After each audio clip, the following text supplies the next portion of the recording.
Now we are moving with the unit 5 known as water supply and waste disposal. अब water कैसे supply हो रहा है, waste disposal कैसे हो रहा है, ये सब हम पढ़ने वाले हैं। ठीक है, तो कुछ यहाँ पे फुल फॉर्म लिखे हैं जिनको भी हम आगे कंटिन्यू करेंगे। इसको हम लास्ट में पढ़ते हैं फुल फॉर्म्स को। सबसे पहले सोर्सेज ऑफ वाटर, कहाँ से हमें पानी मिल रहा है, तो कहाँ से मिल रहा है, रिवर से, सरफेस वाटर से, लेक से और पॉन्ड से।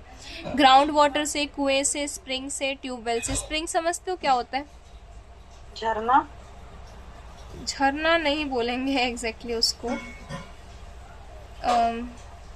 ये झरना। देखो स्प्रिंग में क्या स्प्रिंग आ रहा है, वो पैन वाली स्प्रिंग दिखा रहा पैन है। वाली स्प्रिंग आ रही है। ये स्प्रिंग्स होती है। वो जो झरना बोल रहे हो ना आप लोग, फिर वो उसमें काउंट होगा, किसमें, वाटरफॉल में। ये स्प्रिंग छोटी छोटी सी स्प्रिंग्स होती हैं। जिससे आप लोगों ने देखा होगा नेपाल में एक जगह है जहाँ पे।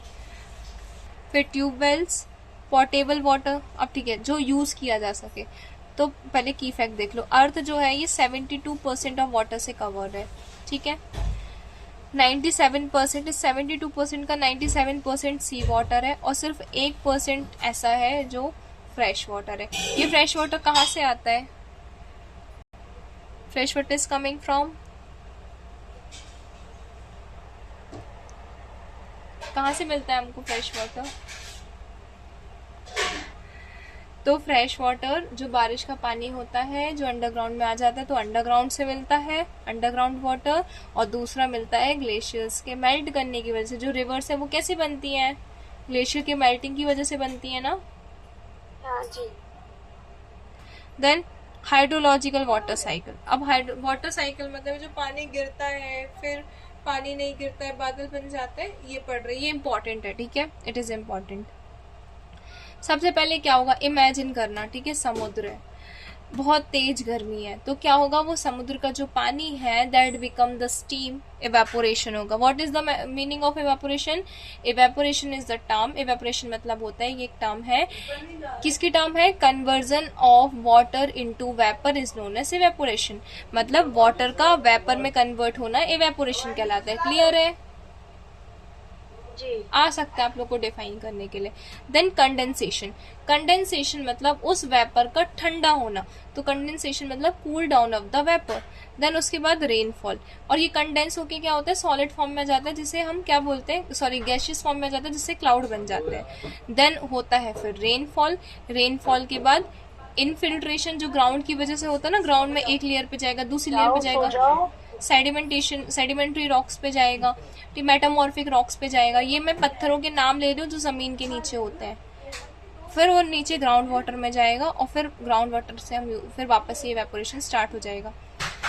अब मैं वाटर साइकिल जो है वो आप लोगों को एक और डायग्राम से समझाती हूँ। ठीक है, ये पहले था, बचपन में स्कूल में भी था। हाँ, चलो इधर देखो, ये डायग्राम भी बनाने के लिए बोलते थे एग्जाम में, मॉडल भी बनाते थे। हाँ। तो ये पानी से सबसे पहले क्या हुआ, इवेपोरेशन हुआ। ठीक है, गर्मी की वजह से। अब ये इवेपोरेशन जो है क्या होगा, ट्रांसपिरेशन समझते हो? ट्रांसपिरेशन मतलब क्या होता है, जो प्लांट होते हैं ना ये क्या करते हैं, रूट से पानी लेते हैं, है ना, ऊपर तक। पर जो सूरज है वो क्या करता है, पानी सोखता है। आप लोगों ने ग्लूकॉन डी का ऐड देखा होगा, उसमें जो सूरज मामा होते हैं वो एक बच्चे पे स्ट्रॉ लगा के उसकी एनर्जी को सक कर रहे होते हैं, देखा है ना वो वाला ऐड। तो एक्चुअली में सन करता है क्या, अर्थ को गर्म करता है और अर्थ पे जो ग्राउंड वाटर है उसको सोखने की कोशिश करता है। तो ट्रांसपिरेशन में क्या होता है, ये प्लांट्स में हमको पता है, प्लांट्स में रूट से जाता है ट्रैकिया में, ट्रैकिया बोल रही हूँ मैं भाई, रूट से जाता है जाइलम में। जाइलम ऐसे पाइप्स होते हैं जिसमें प्लांट में क्या पानी जाता है। ठीक है, तो रूट से जाइलम में होते हुए पेड़ पर जाता है पूरा, जहां तक उसको पानी चाहिए ऊपर तक, टिप ऑफ द ट्री तक। तो ट्रांसपिरेशन में क्या होगा, उससे ना पानी सोखने की कोशिश की जाती है। तो प्लांट से जो वेपर के फॉर्म में वाटर है H2O वेपर के फॉर्म में निकलता है, तो उसको ट्रांसपिरेशन बोल रहे हैं। ठीक है, देन ट्रांसपिरेशन के बाद क्या होगा, ट्रांसपिरेशन से भी ऊपर गया, इवेपोरेशन से भी पानी ऊपर गया। अब कंडेंसेशन होगा, जब ऊपर जाएगा ना तो हमको पता है ऊपर जो लेयर है वो कूल है, तो ऊपर जो है ये ठंडा हो जाएगा, कंडेंस्ड हो जाएगा। कंडेंस्ड के बाद ये जब कंडेंस्ड होने के बाद प्रेसिपिटेशन होगा। प्रेसिपिटेशन मतलब पानी का गिरना, पानी वापस पानी इसमें मिल जाएगा, लोग इसे यूज़ करना होगा तो यूज़ करेंगे, और ठंड के टाइम पे यही पानी जम जाएगा, और गर्मी के टाइम पे यही पानी ग्लेशियर से पे घर के रिवर में आ जाएगा। ठीक है, क्लियर है ये वाटर साइकिल? जी मैम। ठीक है, आगे बढ़ते हैं। सो इम्पोर्टेंस क्या है इसकी? वाटर जो है ये कंटिन्यूसली रिसाइकल होता है। अब मुझे ये चीज़ बताओ कि वाटर जो है वो रिसाइकल होता है स्टिल, ये क्यों बोल रहे हैं कि जल जो है वो, जल हमारा कल है, इस टाइप के सिंबल्स बहुत चल रहे हैं, पानी खतरे में है, क्यों हो रहा है ऐसा टॉपिक? सो इम्पोर्टेंस क्या है? अच्छा हाँ, मैं क्वेश्चन पूछ रही थी कि इतना कुछ होने के बाद भी क्यों ये बोला जाता है कि पानी खतरे में है। तो एक चीज़ सुनना कि हमारे अर्थ पे हर चीज ऐसी है जो रिन्यू हो सकती है, बट स्टिल पेट्रोल खत्म होने वाला है ना, पेट्रोल भी रिन्यू होता है बट स्टिल खत्म हो रहा है। क्रूड ऑयल जो है वो रिन्यू होता है, स्टिल खत्म हो रहा है। उसका रीजन ये है कि हम उसकी प्रेजेंस से ज्यादा उसको एक्सप्लॉइट कर रहे हैं, यूज कर रहे हैं। ठीक है, जितना वो है उससे ज्यादा उसे यूज कर रहे हैं। इसके बहुत सारे चीजें हो सकती है इसके रीजंस, लाइक ह्यूमन की ग्रीड, लालच। दूसरा, ह्यूमन की पॉपुलेशन, कि इतनी ज्यादा पॉपुलेशन बढ़ चुकी है कि यूज करना ही है। तो दैट इज द थिंग कि अर्थ पे हर चीज रिसाइकल हो रही है, स्टिल वो चीज खतरे में इसलिए आ गई है क्योंकि उसको एज कम्पेयर टू जितना रिसाइकल हो सकता है उससे ज्यादा, उसकी ज्यादा स्पीड में हम उसे यूज कर रहे हैं। ठीक, देन नेचुरल प्यूरिफाइज की बात करें तो नेचुरली जो वाटर है वो प्यूरिफाई होता है किसके थ्रू? इवेपोरेशन के थ्रू। क्योंकि हमने खुद पढ़ा है ना, स्टीमिंग के थ्रू चीजें स्टेरलाइज हो जाती हैं। तो नेचुरली वाटर प्यूरिफाई होता है इवेपोरेशन के थ्रू, क्योंकि इतना ज्यादा टेम्परेचर हो जाता है उसका, ऊपर जाके कंडेंस्ड होके वही हमें सही पानी नीचे मिलता है। पहले के टाइम पे लोग बारिश का पानी स्टोर करते थे। आप अगर राजस्थान साइड जाओगे ना, या आप लोगों का कोई रिलेटिव वहां से बिलोंग करता होगा तो आप लोगों को पता होगा, राजस्थान गुजरात साइड पे ना ये प्रैक्टिस बहुत चलती थी कि लोग घरों के नीचे एक बेसमेंट बना लेते थे, और जो रूफ पे बारिश का पानी होता था ना उसको उसमें स्टोर करते थे, फिर उसे यूज करते थे। अगर आप लोगों को ये पता हो तो। जी मैम, सुना है। तो ये जो है ना, ये राजस्थान तो वैसे भी वहाँ पे कम बारिश होती है तो लोग पानी को यूज करते थे। पहले के टाइम पे लोग बारिश का पानी पीते भी थे, पर आज के टाइम पे बारिश का पानी क्यों पीने मना करते हैं? क्योंकि इतना ज्यादा पॉल्यूट हो चुकी है चीजें कि अगर पानी नीचे भी गिर रहा है तो बहुत सारी एयर्स में पॉल्यूशन लेकर आ रहा है साथ में, है ना। देन ग्राउंड वाटर प्रोटेक्शन की बात करें, सो क्यों प्रोटेक्ट करना है अब ग्राउंड वाटर को? तो पॉल्यूशन जो है ये हो सकता है परमानेंट बन जाए। वैसे जिस टाइप की हालत चल रही है उससे तो परमानेंट ही लग रहा है। ओवर एक्सप्लॉइटेशन मतलब हद से ज्यादा यूज कर देना, इससे वाटर टेबल जो है वो लो हो गई है, वाटर का लेवल कम हो गया है। Then causes land subsidence, land subsidence मतलब लैंड भी खत्म होती जा रही है, सिंकिंग ऑफ लैंड। ठीक है। Then coastal areas, coastal areas पता है क्या होता है? यस और नो जल्दी से। पानी के आसपास का एरिया। हाँ, जो कोस्टल एरिया होता है, हमारे इंडिया का जो पूरा साउथ का रीजन है वो कोस्टल एरिया कहलाएगा, मतलब जो कोस्ट लाइन वाला एरिया, सॉरी पूरा कोस्ट साउथ नहीं बोलूंगी, तो जो किससे कनेक्टेड है? सी से कनेक्टेड है। तो कोस्टल एरिया हो गया। सी वाटर में एंटर ग्राउंड वाटर। ठीक है। अब इससे क्या होगा? कोस्ट लाइन एरिया में जो सी वाटर है वो हो सकता है ग्राउंड वाटर के अंदर चला जाए, जिससे वो सेलाइन बन जाएगा। और सेलाइन मतलब बहुत NaCl, सोडियम क्लोराइड का बहुत ज्यादा होना। इससे क्या होगा? ग्राउंड वाटर भी सेलाइन हो गया, वो पीने लायक नहीं बचता है। तो ये सारे कुछ ग्राउंड वाटर प्रोटेक्शन हमें क्यों करना है, इसके रीजंस है। टाइप्स ऑफ वेल की बात करें, कुएं की बात करें, तो शैलो वेल दिखा देती हूँ मैं आप लोगों को, दिखाने में ज्यादा अच्छा समझ में आएगा। कुएं तो सबने देखे होंगे, पर डिफरेंट टाइप के कुएं होते हैं। ये शैलो वेल कहलाता है। ठीक है। पतले से जो कुएं होते हैं, गांव में अगर आप लोग का कोई रिलेटिव गांव में बिलोंग करता होगा या कभी आपने गांव गए होंगे, हमारा खुद का है, ये है खुद का, तो ये शैलो वेल कहलाता है। ठीक। तो वाटर जो है, water above first in previous layer, मतलब यहाँ से जो पानी लिया जाता है, जो सबसे पहली लेयर होती है ना पानी की ग्राउंड वाटर से, उससे निकाला जाता है। जो सबसे पहली लेयर है देखो शैलो वेल, और वहीं पे डीप वेल क्या है? नीचे की लेयर से पानी लिया जाएगा। ठीक है। ये आपको 25 फीट से कम उसमें खोदा जाता है, और ये 25 फीट से ज्यादा उसमें खोदा जाता है। क्लियर हुआ? तो शैलो वेल ये इजीली कंटामिनेटेड हो सकता है क्योंकि ऊपर की लेयर में। वहीं पे डीप वेल जो है ये water below first in previous layer, पहले से भी नीचे जाता है और कंपैरेटिवली सेफर होता है। फिर आगे बात करेंगे ट्यूबवेल की, तो ट्यूबवेल की बात करेंगे उसमें, तो ट्यूबवेल में क्या आएगा? ट्यूबवेल और दिखा देती हूँ। डीप वेल, शैलो वेल तो पता चल गया।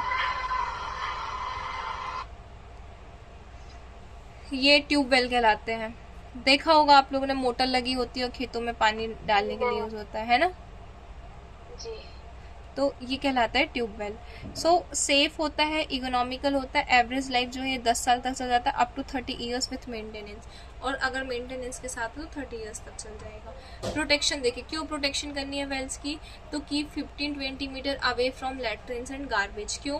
क्योंकि ये जो वेल है ये नीचे ग्राउंड वाटर से पानी ले रहे हैं, पर ये अगर इसके पास जो वॉशरूम्स और गार्बेज रहेंगे तो पानी कंटेमिनेटेड हो सकता है। Construct parapet wall, parapet wall. Parapet wall समझते हो क्या होता है? नहीं समझते होगे। क्या ma'am? Parapet wall no ma'am. ये जो इसमें नहीं दे,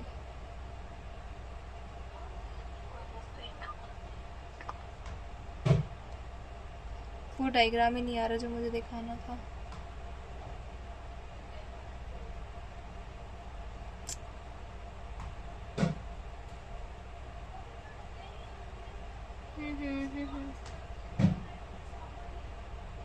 अरे यार वो डायग्राम ही नहीं दिख रहा है कहाँ से।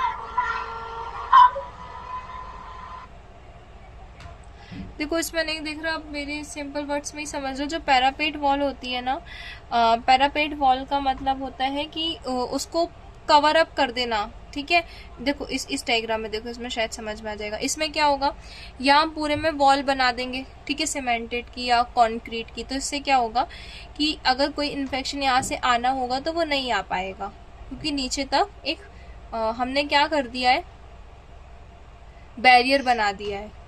समझ रहे हो? ये कुएं के ऊपर ही बनाते हैं? नहीं शर्मिष्ठा, नीचे भी बनते हैं। आप कुएं देखना कि ईंट से बनाए हुए होते हैं, आप देखना ना। मैं देखो वेल दिखाती हूँ, ठीक है। ये जैसे ये वेल को अंदर देखोगे ना तो ऐसे पत्थर अंदर तक दिखते हैं। ये देखो, दिख रहा? दिखा? देखा है। ऐसे देखे होंगे कुएं आप लोगों ने। हाँ देखा है, पर आधे तक हुआ है, पूरा नीचे तक नहीं हुआ तो है। नीचे तो पानी रहता है ना, हाँ। तो ये इतने में बनाया जाता है। आधे तक ही सिर्फ होता है, ये नीचे तक नहीं होता है। नीचे से पानी आ जाता है, ये ऊपर तक पूरा कवर किया जाता है। कि जो देखो एक चीज समझना, जो कंटेमिनेशन होगा वो अबव लेयर तक ही हो पाएगा, नीचे तक बैक्टीरिया भी कितना इन्वेट करेगा, ये चीज भी है ना। ठीक है, देन आगे बात करें तो प्रोटेक्शन, फिर यहाँ पे पैरापेट वॉल की जरूरत है। फिर सीमेंट प्लेटफॉर्म अराउंड वेल, जो अभी आपने बोला ना कि ऊपर बनाया जाता है, तो वहाँ पे सीमेंटेड प्लेटफॉर्म बनाना है, प्रॉपरली कवर करना है। हैंड पंप आप इंस्टॉल कर सकते हो तो दैट इज गुड, क्योंकि कई बार पता है ऐसे केस जाते हैं, बच्चे गिर जाते हैं कुएं में, शैलो वेल्स में छोटे छोटे से बच्चे फंस जाते हैं, तो इसीलिए ऊपर कुछ ये लगाते हैं जाली वगैरह। हाँ जाली वगैरह लगाते हैं, और इसलिए बोलते हैं अगर हो सके तो हैंड पंप वहां पे लगा लो। डू नॉट अलाउ वॉशिंग और बाथिंग नियर वेल, वेल के आसपास वॉशिंग या बाथिंग को अवॉइड करना है। डिसइंफेक्शन देखे पानी का, तो सबसे पहले क्लोरिनेशन। आप लोगों ने खूब सुना होगा कि लोग इसलिए भी ज्यादातर अवॉइड करते हैं पूल में जाना या वाटर पार्क में जाना, क्योंकि सब बोलते हैं उसमें क्लोरीन होता है ना।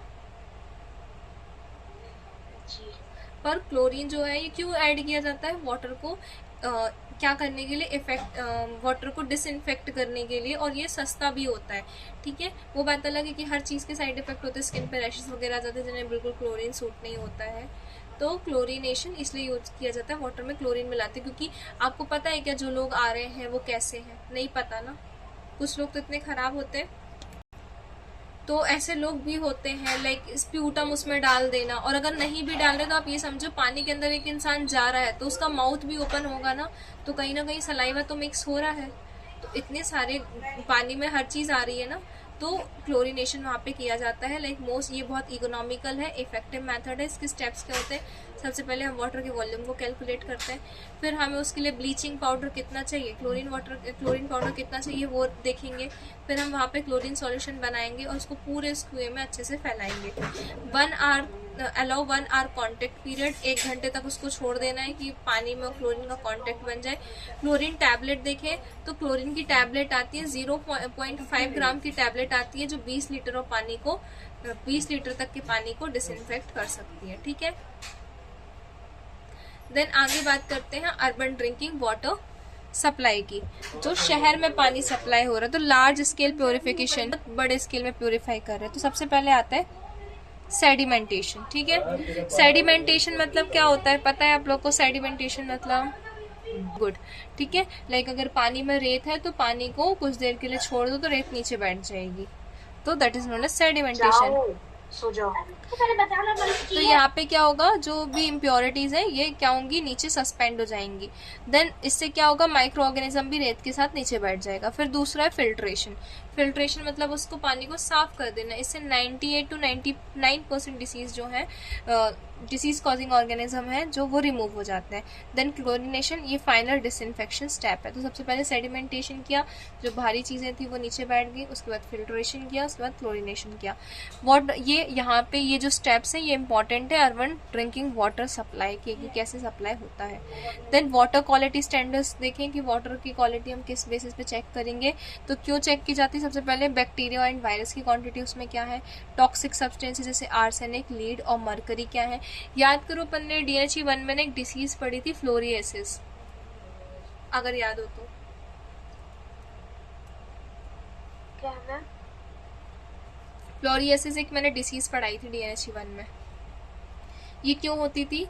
ये अगर वाटर में ज्यादा फ्लोराइड है उसकी वजह से दांत पीले पड़ जाते थे, येलो प्लेक जम जाता था दांतों में, हाँ जी ब्लीडिंग गम्स होता था, तो फ्लोरिएसिस है ना। तो फ्लोरीन, नाइट्रेट लेवल, इन सब का लेवल पानी में ज्यादा है।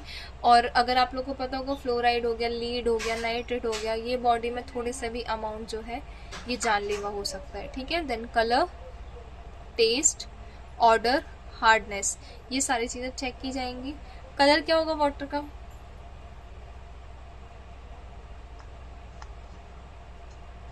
Colour of the water colourless रहता है वाटर। टेस्ट, मत करो। Taste of the water, taste तो अलग अलग होता है पानी का जगह को लेकर। शर्मिष्ठा, वो टेस्ट ना मिनरल्स की वजह से आता है। एक्चुअली में पानी का जो टेस्ट होता है ना वो टेस्टलेस होता है। अच्छा, ओडर मतलब स्मेल, स्मेल भी, स्मेल नहीं होता है। पानी में स्मेल नहीं होता, पर अगर पानी बहुत दिन तक रखा रहे तो उसमें स्मेल आती है, दैट मीन्स वो पानी खराब हो रहा है। देन हार्डनेस, हार्डनेस मतलब सुना होगा पानी हार्ड है क्योंकि उसमें pH लेवल पानी का कैल्शियम ज्यादा होता है, उसमें कैल्शियम और मैग्नीशियम ज्यादा हो जाता है। ठीक है, देन रेडियो एक्टिव सब्सटेंसेस भी उसमें हो सकते हैं जैसे यूरेनियम वगैरह। Then water disposal, waste disposal की बात कर रहे हैं। वाटर समझ में आ गया। वेस्ट डिस्पोजल की बात करें तो वेस्ट के टाइप, दो टाइप के होते हैं, बायोडिग्रेडेबल, नॉन बायोडिग्रेडेबल। बायो मतलब होता है लाइफ, ठीक है, तो और डिग्रेड मतलब चीजें खत्म, चीजें डिस्ट्रॉय करना, डिग्रेड करना।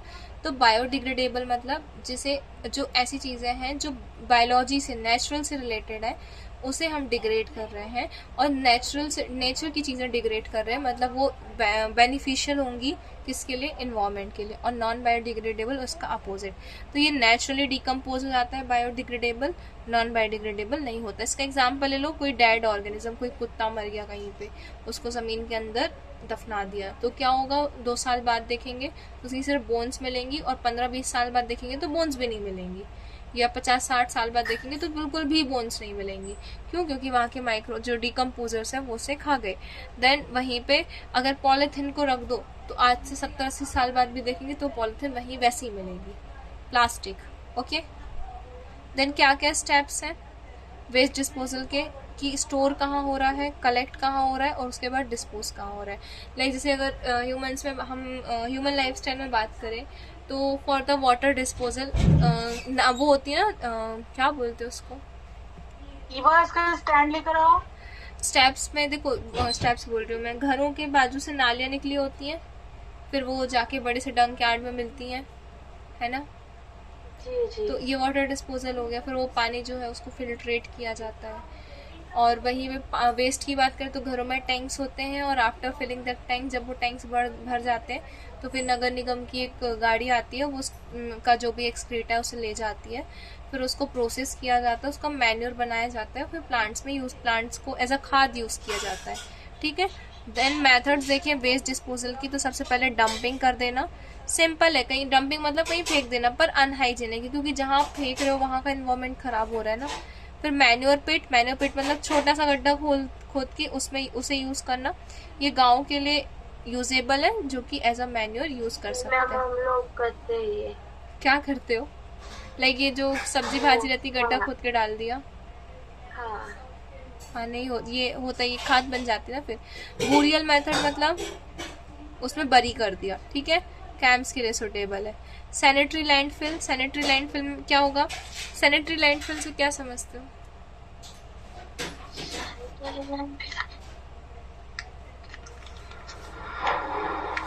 मीनिंग नहीं पता है मैम। दिखाती हूँ मैं।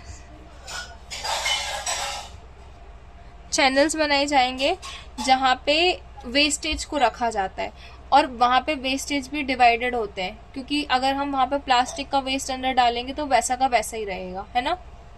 तो उसको तो अलग भेजा जाता है फॉर रिसाइकलिंग, और यहाँ पे फिर लाइक गीला, फिर सूखा, फिर पेपर, ये सारी चीज़ों को लेयरिंग में रखा जाता है, ठीक है। जैसे कचरे के पहाड़ बनाना वैसा। अंदर अंडरग्राउंड में, कि लोगों को दिक्कत ना जाए, उसे कवर्ड कर देना, Sandy landfills, okay, sanitary landfills. आगे बात करते हैं, मोस्ट सेटिस्फैक्ट्री मेथड है फिर इंकिरेशन। इंकिरेशन मतलब वेस्ट को अंदर बरी कर देना, ये हॉस्पिटल वेस्ट के लिए यूजफुल है, ठीक है। जो हॉस्पिटल के वेस्ट होते हैं ना, देखो उनको बरी इसलिए किया जाता है क्योंकि हॉस्पिटल के वेस्टेज में अगर उसको जलाएंगे तो भी विया द इन्वायरमेंट वो गैस फैल सकता है ना। तो और धुएं की वजह से, और जो वेस्ट होते हैं लेटेक्स वगैरह जलता है तो ये पिघल जाता है, तो इन सब चीज़ों से बेटर है कि इसको बरी कर दो, तो इससे क्या होगा, डिसीजेज जो है वो फैलेंगी नहीं। फिर कंपोजिटिंग, कंपोस्ट मतलब समझते हो ना, कंपोस्ट बनाना जिसको बोलते हैं मैन्युअल फर्टिलाइजर बनाना। जी मैम। तो वेस्ट को फर्टिलाइजर में बनाते हैं, यहाँ पर टेम्परेचर 60 डिग्री तक रखते हैं जहाँ पे पैथोजेंस को मार देते हैं। मशीन्स भी आती हैं आजकल तो कंपोस्ट बनाने की। देन सीवेज डिस्पोजल की बात कर रहे हैं, ठीक है। जो सीवेज पानी में बताया नालियाँ होती हैं, फिर बड़े बड़े नाले होते हैं, लाइक दैट। तो पर्पस क्या है इसका? सैनिटेशन बैरियर बना के रखना, डिसीजेस को प्रिवेंट करना। क्या स्टेजेस होते हैं इसके? जो पानी हुआ ना पूरा घरों घरों से चैनल से आया, अब वो जो सीवेज का पानी आया है अब वो जा रहा है फिल्ट्रेशन के लिए, तो इसकी स्टेजेस ये इंपॉर्टेंट है। Sewage disposal important. तो प्राइमरी ट्रीटमेंट होता है सबसे पहले, 3 टाइप के ट्रीटमेंट होंगे, primary, secondary and final. Primary treatment में क्या होगा, जो सॉलिड है वो रिमूव किए जाएंगे wear the process of sanitation बोल रही हूँ यार, सेडिमेंटेशन। देन सेकेंडरी ट्रीटमेंट में क्या होगा, फिल्ट्रेशन होगा, मतलब कुछ ऐसी चीज़ें हैं जैसे पॉलीथीन वगैरह होगी वो फ्लोट कर रही हैं ऊपर, नहीं नीचे बैठ रही हैं, तो फिल्ट्रेशन या एरेशन, वही चीज़ों को हटा देना। देन फाइनल ट्रीटमेंट क्या होगा, removal of nitrogen and phosphorus, nitrogen and phosphorus gas वो पर्टिकुलर गंदे पानी से हटाना, ठीक है। तो ये 3 स्टेप्स हैं सीवेज डिस्पोजल के। Rural water supply and sanitation, रुको मैं आप लोग को ना ये दिखाती हूँ, इसमें ज़्यादा अच्छे समझ में आएगा सीवेज वाला भी।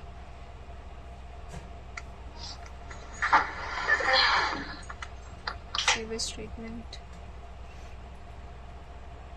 ये देखे होंगे शायद आप लोगों ने प्लांट्स, जी मैम दिखाई। देखा होगा ना ये प्लांट। देखो सबसे पहले क्या होता है, सीवेज का पानी आता है सेडिमेंटेशन के लिए, नीचे बैठा दिया जाता है, जो नीचे सेडिमेंट बैठता है उसको स्लज बोलते हैं। फिर एरेशन टैंक में जाता है जहाँ पे फिल्टर होता है। फिर फाइनल सेडिमेंटेशन में जाता है जहाँ पे और भी चीजें बैठनी होती है वो बैठता है, खैर हमारी बुक में फाइनल सेडिमेंटेशन का नहीं लिखा है।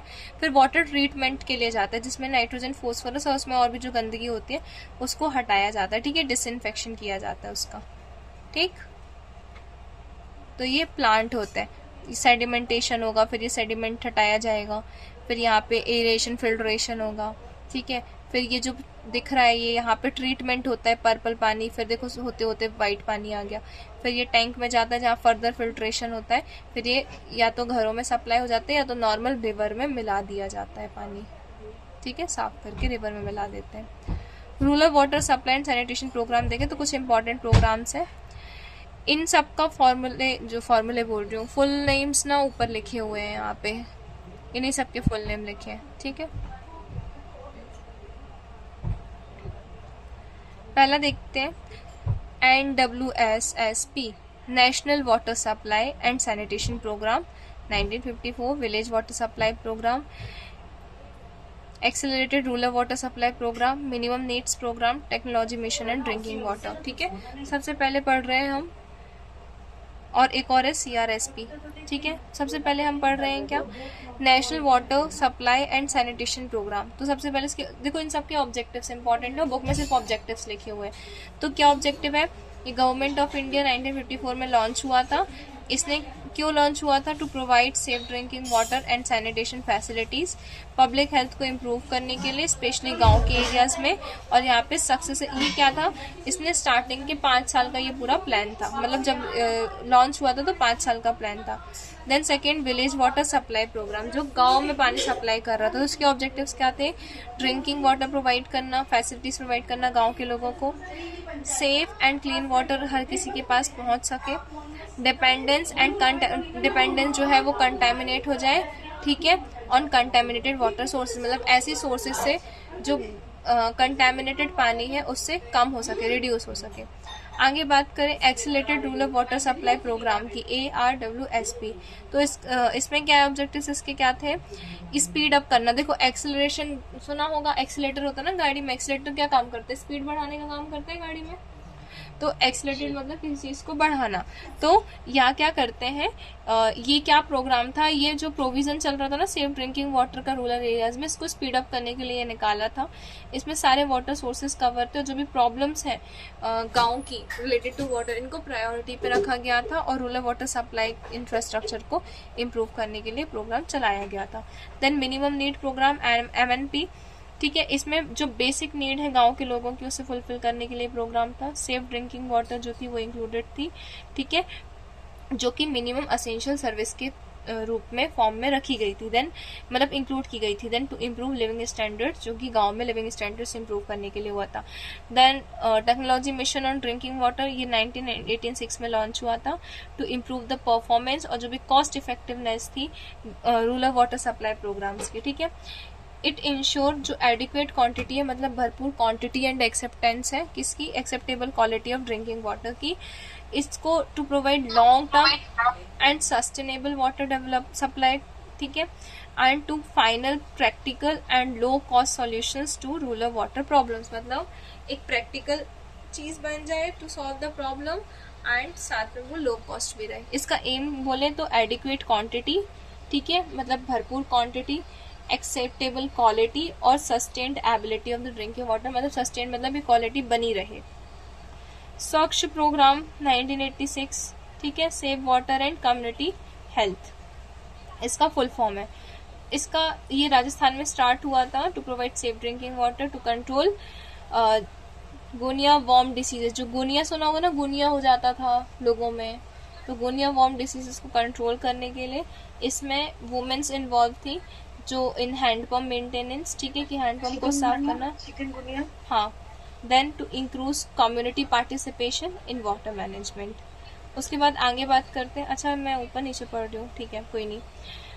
WATSAN committee, water and sanitation committee जिसको बोलते हैं, वो विलेज लेवल पर फॉर्म हुई थी, to supervise water supply and sanitation activities. देखो आप लोग क्या करना, फुल फॉर्म याद कर लो बस, ज्यादा इंपॉर्टेंट इसमें ये आप लोग को नाम से समझ में आ जाएगा कि क्या है उसमें, नाम से लिख देना। ऑब्जेक्टिव्स कम ही चांसेस है कि ऐसे आए, बस फुल फॉर्म इनके याद होने चाहिए, ठीक है। Then maintenance handpumps and sanitation facilities, ठीक है। Then encourage community participation. Central rural sanitation programme की बात करें तो ये लॉन्च हुआ था 1986-87 में, टू इम्प्रूव सैनिटेशन फैसिलिटीज गांव के एरिया में, to promote construction of sanitary, जो भी वॉशरूम्स थे और हाउस होल्ड्स था उनकी कंस्ट्रक्शन को प्रमोट करने के लिए, क्योंकि लोग इधर उधर जाके करते थे जिसकी वजह से पानी भी कंटेमिनेट होता था। To provide privacy to women, इसमें प्राइवेसी भी इंक्लूडेड थी। सैनिटेशन लिखा है ना, जहाँ सैनिटेशन दिख जाए वहाँ समझ जाना कि वॉशरूम्स वगैरह पर भी थोड़ा सा डाला जाएगा ध्यान। To improve health and quality of life. Next बात करें, control of diarrhoeal diseases through water and sanitation.